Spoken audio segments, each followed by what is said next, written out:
Welcome to NFL Daily, where we are back on the winning track and back in the Chris Wesseling podcast studio. I am Gregg Rosenthal, and I'm here for the first time in 3 weeks in person. Nice of you to be back. The model, the computer model, Cynthia Frelund.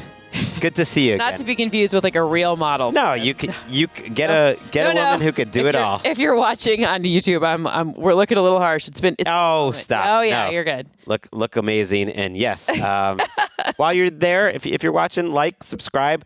Yeah, we really love growing the show. So I said we're back on the winning track.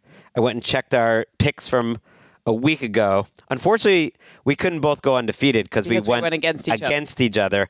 And I did get that Patriots game right over the Bills. Yep. They not only covered, but they won. Same thing with my Broncos pick. Unfortunately, my pick of the year, I don't know if you remember that. I do remember that. Did not pan out. I do remember that Respect the Buccaneers. No matter how injured they were. Respect on their name. There were more Seahawks injuries than I expected, but that's excuses. So I go 2-1. You got that Bills one wrong, but you nailed Washington and Indianapolis, who both covered by about 1 million compared to where the line was. So we're on the winning track. That's here right. After a tough start to the season. I'm going to give you the first pick, and if you're new to the show, we make 3 picks every single week, and we do it against the spread, and I might have some extras for you today. Okay, so where are you seeing this New England and New Orleans line? I think it's at 3.5. Okay. I'm good with that. I'm good with the Patriots to win by more than 3.5 points in New Orleans. Like that. Yeah. You have more confidence maybe than I do as a Patriots fan. Tell me why. Well, for a couple of reasons. Number one, when I went back and rewatched the Saints game, to get 5 turnovers in a row, that's something that hasn't happened since like 5 interceptions from Ryan Fitzpatrick, our research packets. I mean, that's some pretty crazy stuff. And that's what it took against the Giants. Right. And now you have Drake May dealing the situation where he's great when he's not under pressure. The Saints, though they have a decent number of sacks, they're not they're not causing a lot of pressure. So my sense here is that I think the Patriots, there's no letdown. I don't think it's like a hangover from the Bills win. I'm not so worried about that. For me, this one's maybe let's see the run game improve for the Pats in this one. I think it's build on that success. Plus, the defense is like significantly healthier. Christian Gonzalez, like that turns out it helps to have your good players. As we tape this, he popped up on Thursday's injury report as limited with hamstring injury, which is concerning because he wasn't on the injury report Wednesday. So did something happened during practice? We'll have to find out. That would be unfortunate for you. Well, I still would be okay with. Okay. I'm still okay with it. I'm just saying I don't think they're going to have a hangover from that. Christian Barmore's crushing. He's playing really well. Milton Williams is playing well, and the Saints offensive line is not protected well. I do think it's a mismatch when the Patriots offense has the ball in terms of the coaching. Josh McDaniels has done a really good job scheming open receivers and making it easier on Drake May. So Drake May gets the easy stuff. And then as you saw in the Bills game, when they got that cover for me and the win, I stayed up till 4:30 in the morning in London watching that. Not to watch that. I'm not that big of a fan, but we taped our recap show, which we have to wait for the games to end. So we're basically on Pacific time. And by the time I got back to my hotel, it was about 3:30 and I had to pack might as well for the next morning. So I'm packing, watching that game, and might as well. Yeah, I mean, wow. That's some I feel like you should be like, I'm a huge fan. I'm back in. No, wait a minute though. I will have to I do have like one little bone to pick. And again, this is ticky-tacky because the win's a win and we'll take it. But like those 3 turnovers, like 2 were lucky. Yeah. I mean, sometimes it's better to be lucky than good, but like, you know. Yardage-wise, just overall eyeball test-wise, so that was a game that it felt like the Bills were the better team. I still like the fact that the Patriots were getting so many points, but it felt like the Bills should have won that game and would have won that game 7 or 8 times out of 10. But that's sports, especially that's sports. The NFL. No, right, okay. Exactly. I've really had a journey with my picks this week because of injuries, things keep changing around. And I can't believe in the end, my favorite pick of the week, at least the one that I know I want to take, is Atlanta plus 4.5 at home against the Buffalo Bills. I'm starting to fade the Bills in general. Okay. I think because of their schedule. Do you think like you have a big head from that late night watch? I always have a big head, and it's just growing even bigger. Although my record this year in this show, it should not be that way. Okay, I don't think these two teams are that different. Cynthia. So I love a home underdog. That You don't think the teams are that different? You think Michael Penix is in any of much of the same stratosphere as Josh Allen? I think based on the opponents that they've played and what they've put out on the field in 2025, the Bills are a better team than the Falcons. The Falcons lost to the Panthers. Okay. I'm glad you brought that up. And that's doing a lot to change their numbers. They've been impressive the other 3 games. It was a bad game. And even that game, the Panthers didn't get over 300 yards. Like, the yardage was pretty even. Penix had a total horror show, and that's certainly possible. That does happen. Yeah. But if you think about the other 3 games, they actually outgained the Bucs significantly and lost at the buzzer. Like, that's not a horrible loss. They outplayed a good Commanders team, which granted had Mariota, but it was really the offensive performance by the Falcons. That was the last game that we saw. And they dominated the Vikings and J.J. McCarthy in that primetime game. I just mean their defense, I think, is solid. And their offense. But even a solid defense, it's still Josh Allen. Yeah, and so that's why I think the Bills will likely win this game. But when I see a home dog 4.5 points in a game that kind of like the Broncos last week, although they were on the road, kind of like the Patriots, I could see them winning this game.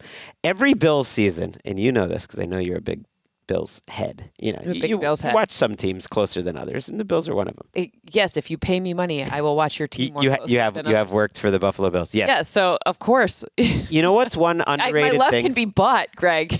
I mean, Kyle knows it, No, that's my husband. Of course not. Actually, if he's listening, I would like a few things, and I've been doing a lot of chores lately. Okay. So there we go. No, just kidding. I don't need anything. They go through stretches in every season where they just hit some lulls. And again, I just think that the Falcons offense, Bajan, Drake London, they figured out some things in that game before the bye against Washington. I really like what they look like. I've actually thought Penix has looked good except for that one bad game. And so I trust in their offense. I really don't trust in the Bills' defense. I think it's going to be a fun, high-scoring game on Monday night, and it'll just be close and come down to the end. So I'll take 4.5 points. All right, what's your second pick? Okay, so second pick. There's a few that I really hate, but I love. This one actually, you know what? I feel really strong about Indianapolis to win. Okay. Let's go. Listen, the Colts, they did me well last week. Let's go back to that Colts well. They're at home yet again. This time they host Arizona. Now, at the time of this recording, if Kyler Murray, I don't think he practiced this morning, right? So I don't. At this point, I don't think he's going to play. But I don't. Does that affect it that much? I kind of not really. But I just mean that the Lions or the line, not the Lions. Yeah, the line could move. But I still think the Colts cover unless some crazy line happens. I still think the Colts are in a good spot. It almost looks like the line, as of taping, has already adjusted because it's up to 7. Okay. So it has moved still good up. with that. Kyler Murray is out of practice on Thursday. If it moves to 10, then I might get a little bit. I might back down from my position, but I like. We'll send a tweet out correcting. Yeah, but I think unless it gets to double digits, I still think the Colts. The Colts are they're on a heater. Mm-hmm. The Cardinals. The thing that the Cardinals have been relatively decent at stopping the run. They don't really have an answer for Jonathan Taylor's types of runs. So to me, this is a huge mismatch in favor of the Ponies. I look at their profile, and I'm sure your numbers say the same thing, and you see a team that's a top 2 or 3 team in the NFL, that they have been a wagon offensively and good enough with your guy Lou defensively where they can come up with these game plans that create turnovers that are different every week. You're not sure what you're going to get. It's not a great defense, but it's a good enough defense to support that offense. Yep. I've been back and forth all week. I actually had Arizona +7 written down as one of my maybe extras. It wasn't going to be one of my picks. I'm now crossing that off. I haven't really actually felt good about that. That sounds like really bad luck. I'm basing it too much on vibes that they know after last week that it almost feels like their season's on the line this week. If they fall to 2-4, they have a tough schedule coming up too. They are like, you know how they used to say on Twitter, you never want to be the main character on Twitter for the day. No. The Cardinals have been the main character in the NFL this week. And I just feel like if they got anything in them to show up and play their best game like this would be it. They need it. They need it. Not that they're going to try harder. I'm not saying that, but I do think sometimes when teams are desperate, you get a good performance. When your coach has to pay a fine for an interaction with a player, things are bad. When you lose 3 games in a row on walk-off field goals, things are bad. It's tough. It's just, so as much as they might want it or need it. Like the Titans lost that game. I don't think the Titans won that game. I don't think that the Cardinals lost it. Like the Titans didn't like sit there and like do something extraordinary. Right. You're saying the Cardinals lost it. Yes, sorry. Right. The Cardinals lost it. Point being is like, that was the end of that game was weird. This whole season for the Cardinals, they have not looked right to me. No. Even though they're they got 2 wins early, but schedule has helped. I'm with you. I'm going to cross that one off. I would cross that. I mean, especially with the Kyler Murray being. And I'm glad you brought up the fine of Jonathan Gannon, because I keep seeing this argument about, now, like DeMercado made one of the worst plays in the world, and now the coach is the one who's getting fined, and the coach, like, whatever happened to, like, accountability? And it's like, how dumb can you be? He could be in the process of losing that locker room. Like, you have a large group of grown men who you need to sacrifice a lot to play as hard as they possibly can and believe in everything you're saying. And the organization, I think, is doing a good job of finding Gannon. And Gannon has done a good job apologizing about it, because that is one clear way to have a lot of your players, the most important part of your franchise, tune you out because he crossed a line. Also, just on a human level. Yes. Like, there are ways to punish someone for making a bad play that are really well, like, adopted by the general consensus of a team, right? There are things that, don't play him for a quarter. We see that all the time. Don't like confront, like, it's weird. Like, it was right, because he's not allowed to hit back in that situation. No, you're not allowed. No one's allowed to. I only laughed because I was thinking of whatever happened to Jordan Addison in Minnesota. Somebody tell me what that is. I think there was some buzz of like there was a lot of mischief. Just didn't know where he was. Last week was mischief week. They didn't know where he was, but he's too good, and you can just imagine Kevin O'Connell being like, "I can't believe I have to go the first quarter without Kevin O'Connell, without Jordan Addison. But I got to do something." And oh, by the way, he helped win the game. Okay, my second pick. I'm spinning here because as we go to tape, Mac Jones is reportedly like really limited at that 49ers practice. And if they go to Adrian Martinez, I just don't want this thing to be too out of date, because I was thinking pretty hard of the 49ers covering the 3 in Tampa, because Kyle Shanahan has owned I really looked at that. Todd Bowles in the last 3 years. It's been incredibly one-sided in terms of the yardage. They won 3 straight. They won 35-7 a couple years ago. And you know what? It's just too much. If Mac Jones is seriously compromised, I don't know if it's the lying liar who lies playing games on the injury report too and saying like, I don't mess with the that portion that the media can see Mac Jones looks too limited.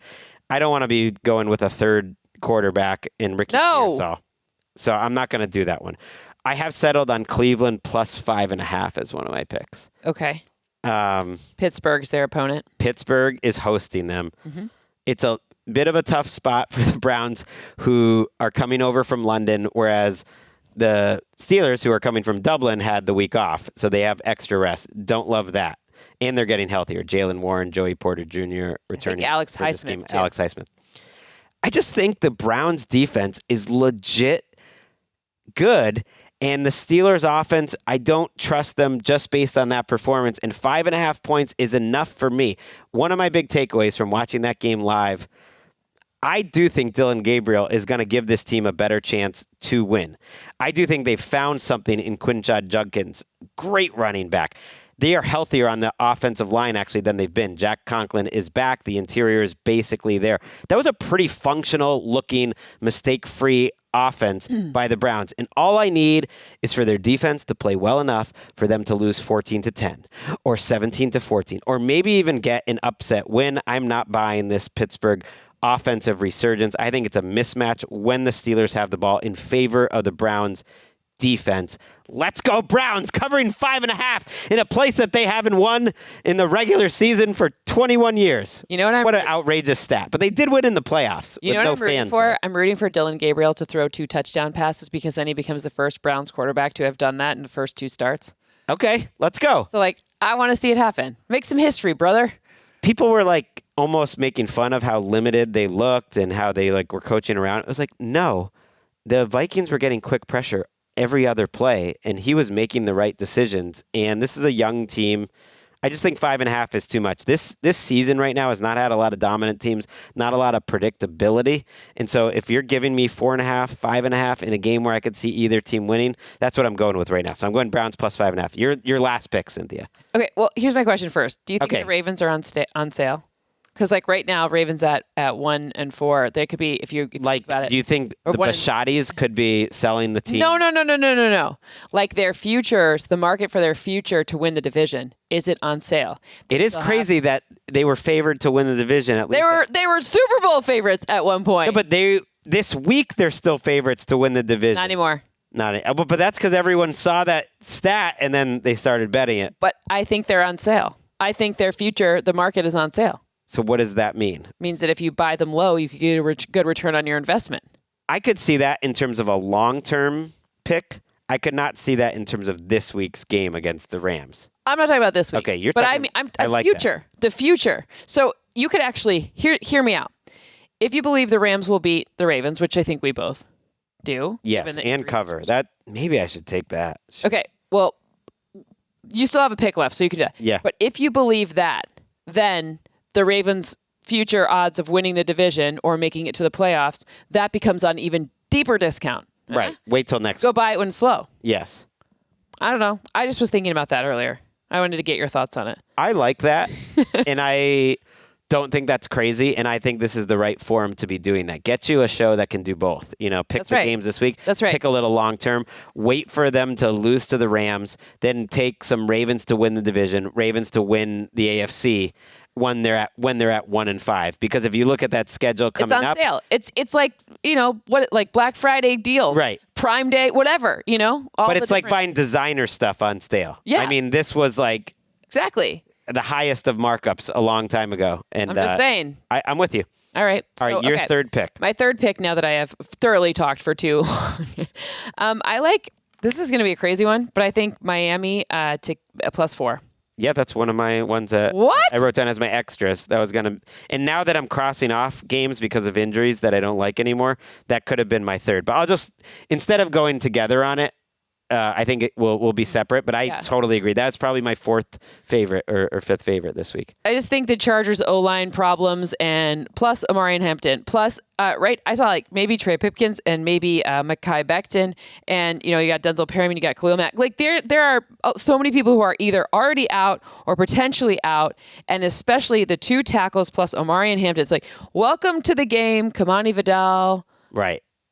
Hassan Haskins. Right. And it's really about that offensive line. And look, some backups on the offensive line, they're coached up well and they play well. The Dallas but now Cowboys. We're on 7. No, I'm saying the Chargers have shown us that's not happening. That ain't it. They're playing horribly. And Mekhi Becton. The big ticket, I think that's his nickname. He was in a non-contact jersey on Wednesday. He's back out of it. So he might play for them. But even if he starts, their center play has been terrible, and that's Bradley Bozeman, who's healthy, but or at least playing, he's their normal starter. He's just been terrible. So they're terrible at 4 or 5 positions. Herbert already has thrown more picks than he did all of last season. I mean, I just think it's tough sledding when Mike McDaniel had a meeting with Mr. Ross. That's a tough, you talk about it. I don't know if that's good or bad for the Dolphins. It's stressful. I think it means that it's stressful. There's a little turmoil there. That was embarrassing last week.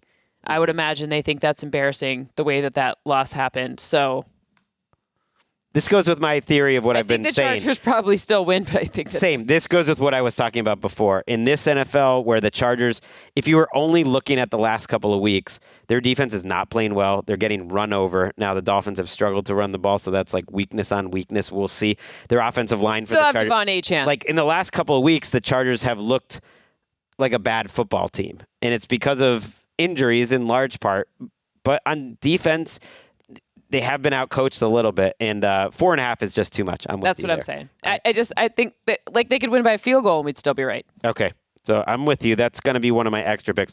I'm doing a rare total pivot because in the end, and I go with what's in my heart. Your heart. Once I saw that Rams pop up 7.5, I actually thought, you know what? I do like that more than anything else here, because I'm going to walk you through the process for the listeners that care. And there can't be that many. I care. I'm a listener. I really believe in the Seattle Seahawks this year, and I like them as a road favorite right now in Jacksonville. Samesies. It's a 1.5 point line. As we're taping this, we just don't know which defensive players, and I think I overlooked that a little bit in terms of my pick of the year last week. And look, they had the ball back. They had a 7-point. It's not like you could have been either completely right or completely wrong based on literally one freaking throw. Right. It was a throw that bounced off someone's helmet and was intercepted. That wasn't it. I thought they were going to win by 3, and I was going to skate. That said, the way the Buccaneers lit them up on offense, I think showed that it was a bad pick anyways. That was a coin flip game. But I think the biggest reason why they struggled so much is no Julian Love, no Devin Witherspoon. DeMarcus Lawrence got hurt in that game. Derek Hall is out for them. All of those players might still be out, have not been back at practice. And so if I knew that at least the guys in the secondary were returning, I would like that.